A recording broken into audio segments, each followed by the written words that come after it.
यहाँ बैठे हैं और काफी बुजुर्ग लोग भी बैठे हैं, लेकिन आज मैं बोलूंगी विद्यार्थियों के लिए। और वो क्या बोलूंगी, तो विनोबा जी जब विद्यार्थी थे तब वो क्या करते थे वो बातें बताऊंगी। और फिर उसमें से आप क्या लेते हैं वो हम बाद में पूछेंगे, आपके स्कूल में आकर पूछेंगे कि विनोबा जी ने अपने जीवन में से आपने विद्यार्थी अवस्था में उन्होंने जैसा जीवन बिताया उस अवस्था में से हमको क्या प्रेरणा मिली, ये सब आप लोगों को ध्यान से सुनकर रखना है कि आपको कौन सी प्रेरणा मिली उनके जीवन से। तो मैं शुरू में बताऊंगी, विनोबा जी छोटे थे आपके जितने, स्कूल में जाते थे, लेकिन उनको खास शौक दो चीज का था। स्कूल का तो ठीक है, जाते थे पढ़ते थे जैसे सब बच्चे पढ़ते हैं वैसे, लेकिन उनको दो शौक था। कौन सा दो शौक था? एक था पढ़ना और दूसरा था घूमना। पढ़ना और घूमना, आप अपना ही परीक्षण करते जाइए। आप लोगों को पढ़ना और घूमना का शौक है क्या? किताबों, स्कूल की किताबों का पढ़ना नहीं, उसके अलावा की किताबों का पढ़ना, ये दो चीज उनको बहुत पसंद थी और वो ज्यादा समय उसी में देते थे। स्कूल का तो पढ़ लिया हो गया, उसके लिए तो बहुत तेज उनकी बुद्धि थी, उसके लिए उनको बहुत समय नहीं देना पड़ता था। लेकिन बाहर का और ज्यादा, वहाँ बहुत बड़ी लाइब्रेरी थी, वो बड़ौदा में रहकर पढ़ते थे, बहुत बड़ी लाइब्रेरी थी, हजारों किताबें थी। विनोबा जी वहाँ जाकर बैठते थे और करीब करीब सब किताबें देख ली, यानी उनको इतना शौक था। फिर वो आपकी उम्र के थे, बताइए आपको कितने पद्य कंठस्थ हो गए? विनोबा जी को बहुत सारे भजन, बहुत सारे संस्कृत श्लोक याद थे। कितने? 50,000 उनको 50,000 श्लोक और भजन कंठस्थ थे। कल्पना आती है क्या? 50,000 यानी क्या? गणित तो सीखे हो ने? 50,000 छोटा आंकड़ा है कि बड़ा आंकड़ा है? बड़ा आंकड़ा है ने? तो ऐसे 50,000 पद्य उनको कंठस्थ थे। फिर बहुत पढ़ते थे और घूमते भी बहुत थे। पूरी लाइब्रेरी, जैसे कहा बड़ौदा की लाइब्रेरी को उन्होंने छान ली थी, इतने सारे पद्य कंठस्थ कर लिए थे। तो ये तो पढ़ना तो बहुत चलता था। और स्कूल में ऐसे अच्छे विद्यार्थी थे, गणित का पीरियड था, शिक्षक एक उदाहरण से बोल रहे थे, लेकिन उनका और जो पीछे उत्तर दिया था उन दोनों का मेल नहीं बैठ रहा था। तो उनको लगा ये क्या है। फिर उन्होंने विनोबा जी को पूछा, अरे देखो तो क्या, कहाँ गड़बड़ हो रही है? तब विनोबा जी ने कहा कि आपका ठीक है, वो पीछे की छपा गलत छपा हुआ है। तो शिक्षक भी उनको पूछते थे। एक बार इंग्लिश का पीरियड था, वो शिक्षक आ नहीं सके, तो सब विद्यार्थियों ने कहा अरे अभी विनोबा भावे हैं, भावे, उनको भावे कर देते थे, अब भावे हमारा वर्ग लेंगे। और उन्होंने अंग्रेजी कविता सब लोगों को क्लास में सिखाई। तो ये वो शिक्षक, विद्यार्थी होते हुए भी शिक्षक थे, शिक्षक से भी बढ़िया थे। अंग्रेजी के शिक्षक वो बन सकते थे, गणित के शिक्षक वो बन सकते थे, इतनी छोटी उम्र में उनकी इतनी तेज बुद्धि थी। तो ये हुई उनकी पढ़ने की बात। अब उनके घूमने की बात बताओ, वो बहुत घूमना पसंद करते थे।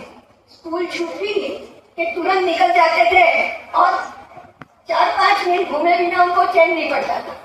कभी कभी तो घूमना नहीं मिला तो रात को 12 बजे उठकर घूमने जाते बड़ौदा के रास्ते पर और दौड़ने लगते थे। तो ऐसा घूमना, और वो कहते थे घूमने से क्या मिलता है पता है? घूमने से क्या होता है, हमको आकाश के नीचे घूमते हैं तो आकाश का स्पर्श मिलता है। और आकाश में क्या है पता है? आकाश का गुण है शब्द।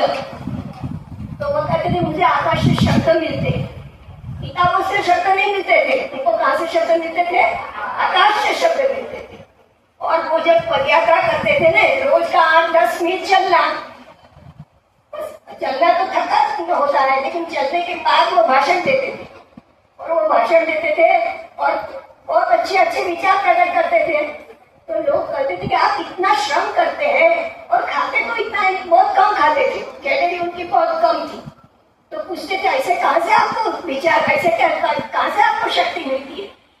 तो वो कहती है कि मुझे आकाश से शक्ति मिलती है, शक्ति मिलती है।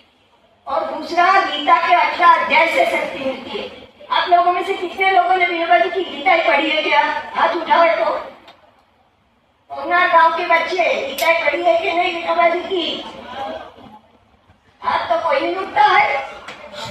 अगर गीता ही नहीं पढ़ती है तो फिर विनोबा के गांव में आप रहते हैं। हमारे यहाँ विदेश से लोग आते हैं, हमने कहा क्यों आए? पौना गांव तो छोटा गाँव है, आपको हिंदुस्तान में पौना आने की प्रेरणा ने विनोबा का नाम सुना, ये विनोबा का गांव है, इसलिए हम विनोबा के गांव में आए हैं। और विनोबा के गांव के लड़कों को और लड़कियों को गीता ही नहीं आती है, गीता सीखनी चाहिए। अपने स्कूल में जाकर उसका शुरू करना गीता। बहुत सुख्या ना पहला श्लोक है, गीता ही माऊली माझी स्वामी बाल पढ़ता रटता गई। जानते हैं ये तो बोलते नहीं है, सब लोग समझिए। अब ये छोटी बच्ची है, वो 16वां अध्याय कंठस्थ है, उसको पूरा 16वां अध्याय वो बोलने वाली है, लेकिन आप लोगों का संकोच हुआ क्या ये सब बड़े बड़े बैठे हैं, मैं छोटी कैसे बोलूं, लेकिन उसको पूरा 16वां अध्याय कंठस्थ है। तो आप लोगों को भी एक एक अध्याय कंठस्थ करना चाहिए कि नहीं? इच्छा होती है क्या करने की?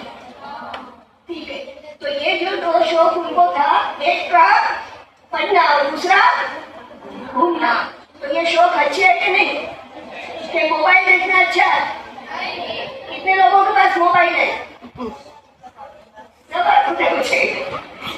तो मोबाइल तो देखिएगा एक आध, लेकिन मोबाइल पर से गीता सीखिए। मोबाइल पर से गीता सीख सकते हैं, बहुत अच्छी तरह से सीख सकते हैं, गीता सीख सकते हैं मोबाइल पर से। तो ऐसी अच्छी चीज मोबाइल पर से सीखिए।